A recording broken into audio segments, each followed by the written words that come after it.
Fala galera, beleza? Aqui quem fala é o Henrique e hoje eu vou estar trazendo mais um vídeo de cripto aqui pro canal da Trend. Semana passada, o Aurora, que é um projeto que eu já comentei algumas vezes sobre ele aqui no canal, ele anunciou que seu modo beta já estaria pagando recompensas para seus jogadores. Então, por isso que no vídeo de hoje eu vou estar explicando para vocês e comentando sobre essas novas atualizações desse projeto que eu considero tão promissor. E no final eu vou estar analisando um ativo que a galera pediu lá na caixinha de pergunta que eu deixei no Instagram e um outro ativo um pouco especial, né? Um pedido do Igor aqui da Trend mesmo. Beleza, galera? Então, deixa de papo e bora começar explicando aqui sobre o Aurora. Então, primeiro de tudo, a gente tem que falar do lançamento do ThinkSpace, que é uma tecnologia muito promissora para o mercado de games e blockchain, que a Aurora lançou nessa semana, nesse dia 24 de outubro, né? Então, o objetivo principal dessa tecnologia, na verdade, é limitar o atrito, né? Facilitar a aterrissagem de jogadores de videogames tradicionais com os games em blockchain, né? Então, o que essa tecnologia vai fazer? Ela vai limitar as interações dos jogadores de Aurora com a blockchain, com a rede da Solana, nesse caso. Então, a primeira vez que o usuário for utilizar o ThinkSpace, ele vai pagar uma taxa de 0,07 Sol. Porém, o que acontece é que essa taxa é única. Então, cada pessoa que for utilizar o ThinkSpace vai acabar pagando uma taxa e vai ter que interagir com a blockchain da Solana somente uma vez, né? Então, a equipe ela ressalta ao longo desse artigo que foi publicado que um dos objetivos principais dessa tecnologia é a segurança. Então, não é possível tu hackear o ThinkSpace de um usuário. E todos os itens que um usuário ganhar no jogo, eles só vão ir para sua carteira on-chain, no caso da rede da Solana, na carteira da Phantom, por exemplo, que é uma carteira que eu particularmente gosto, que é a carteira que eu uso. Quando ele quiser botar esses ativos ou NFTs, ou seja lá o que for, para sua carteira on-chain, ele vai conseguir remover esses ativos do seu ThinkSpace sem problema nenhum. E a equipe ressalta que essa tecnologia está somente no começo e que eles planejam ampliar cada vez mais seus usos no futuro, em todos os aspectos do jogo, desde as expedições, né, que é o stake de NFTs, até aspectos do jogo em si, com as batalhas de jogador contra jogador ou até possivelmente do modo de aventura que ainda não foi lançado. Dito isso, galera, vamos passar para a parte que todo mundo quer saber, né, que é a parte de jogar para ganhar grana, né? E isso é o que todo mundo quer ganhar dinheiro. Mas a questão é que a Aurora lançou essa nota nessa semana passada, porém eles ressaltam diversas vezes que, apesar das recompensas serem cruciais para a sobrevivência de um jogo de Web3, né, de um jogo dentro da blockchain, o mais importante é que esse jogo seja de fato divertido e que prenda os usuários dentro dele, né? Então eles explicaram como vão funcionar as mecânicas econômicas do Aurora com as recompensas para os seus jogadores, mas sempre tentando prender os jogadores no jogo e trazer um jogo divertido que de fato seja para os jogadores aproveitarem e se divertirem dentro dele, não jogar simplesmente para ganhar tokens, né, galera? Então vamos lá. Começar a explicar aqui as mecânicas econômicas do jogo. Cada semana, tokens OKA e TOKE vão ser ganhos pelos jogadores ativos, né? O que é um jogador ativo? Um jogador que tem pelo menos um token TOKE ou um token OKA durante essa semana que a gente estiver se referindo aqui, né, galera? E no final dessa semana, os tokens ganhos por esses jogadores, essas moedas internas, vão ser convertidas para tokens Auri, que é o token do projeto.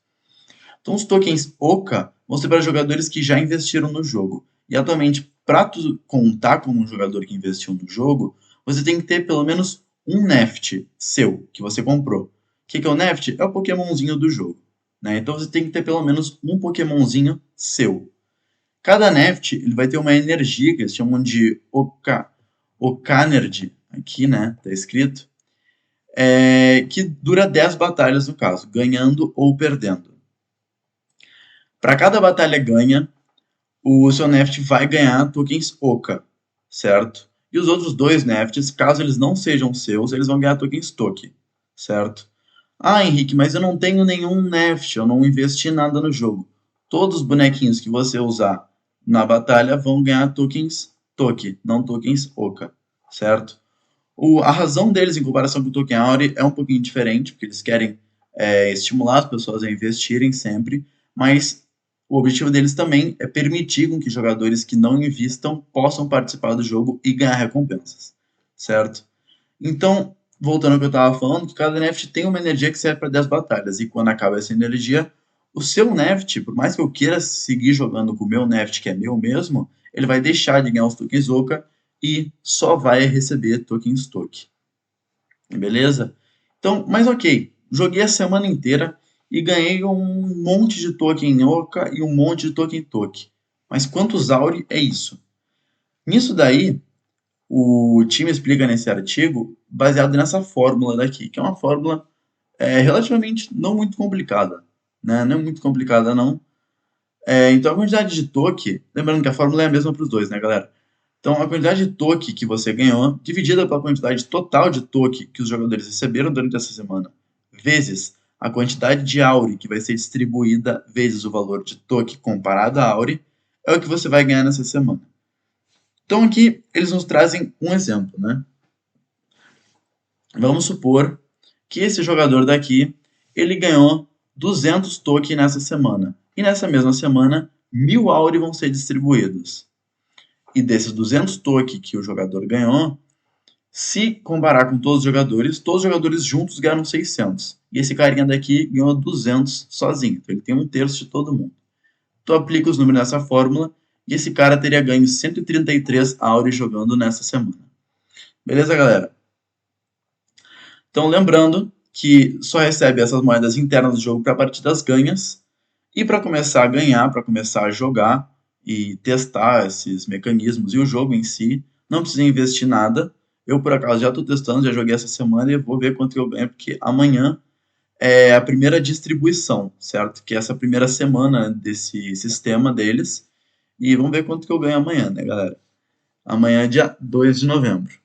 Beleza? Mas agora vamos para os gráficos. Vamos começar pelo pedido da galera, né? Vamos começar analisando o gráfico de Ethereum.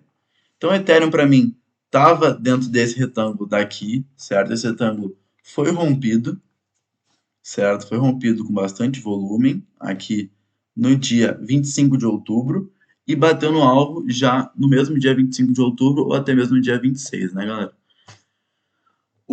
Agora no Ethereum, o que eu possivelmente vejo? Eu acredito num possível retorno às médias, certo? Aqui nessa média de 80, a média de 144, a média de 21 que está chegando. Então, possivelmente vai retornar aqui nessa retração de 50 ou nessa 61.8 para possivelmente formar um pivô de alta aqui, porque eu acredito que se ficar segurando nessa região só, não vai ter força para passar dessa média de 200, que é uma média bastante forte. E no gráfico diário é uma das últimas resistências, aí em seguida a gente teria só esses topos, né? Esse topo aqui em $1.800 e o seguinte em $2.020, certo? Mas de média essa seria a última servindo como resistência para Ethereum. Então eu acredito num retorno aqui às médias e essas retrações de Fibonacci. Beleza, galera? Isso no gráfico diário da Ethereum. Vamos passar agora para o pedido do Igor, né, a XRP, que é uma moeda que eu particularmente não gosto, né, fundamentalmente não acho ela uma moeda muito interessante, mas vamos dar uma olhada aqui no gráfico dela, né, porque o Igor pediu, a gente tem que analisar, beleza? Eu enxergo aqui nessa forma como um triângulo, certo? Eu enxergo ele meio que acumulando dessa forma. A gente poderia até considerar, de certa forma, uma flâmula aqui, se a gente for olhar no gráfico semanal, talvez pareça um pouco mais. Aqui a gente poderia até considerar isso aqui como uma flâmula. Beleza? Vou até puxar aqui para a gente poder medir o alvo, caso seja rompido da forma que a gente espera. Então, se for rompida essa flâmula aqui do semanal, o alvo daria ali nos 77 centavos. Então seria um bom alvo, né?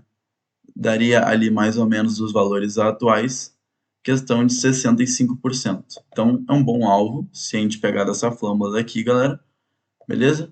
Mas caso a gente considere como um triângulo aqui no gráfico diário somente, se a gente olhar para o estocástico, não está num momento muito interessante, porque o estocástico está virado para baixo, não chegou a estar lá em cima, né, sobrecomprado, mas ele está aqui meia boca virado para baixo, não está muito interessante.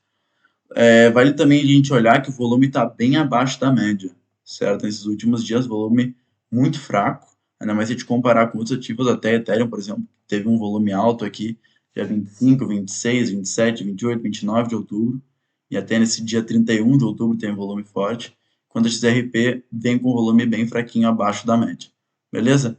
Para romper tem que ter volume, certo? E eu estaria buscando compra aqui nesse semanal, por causa dessa flâmula, e num possível pullback, né? Aqui, provavelmente em cima dessa média de 200, ali que vai servir como resistência no primeiro momento, mas eu buscaria uma compra mais ou menos aqui nesse pullback. Beleza, galera? Então o vídeo de hoje vai ficando por aqui, espero que vocês tenham gostado. Qualquer dúvida, qualquer coisa, só tá me chamando nas minhas redes sociais, que eu estou sempre aberto para dúvida e para tudo. Vou estar abrindo caixinha de pergunta de novo para fazer a mesma dinâmica dessa semana. Vocês vão mandar o ativo lá e no final do vídeo eu vou e analiso o ativo que a galera mais pediu lá no meu Instagram. Beleza? Então é isso, galera. Valeu!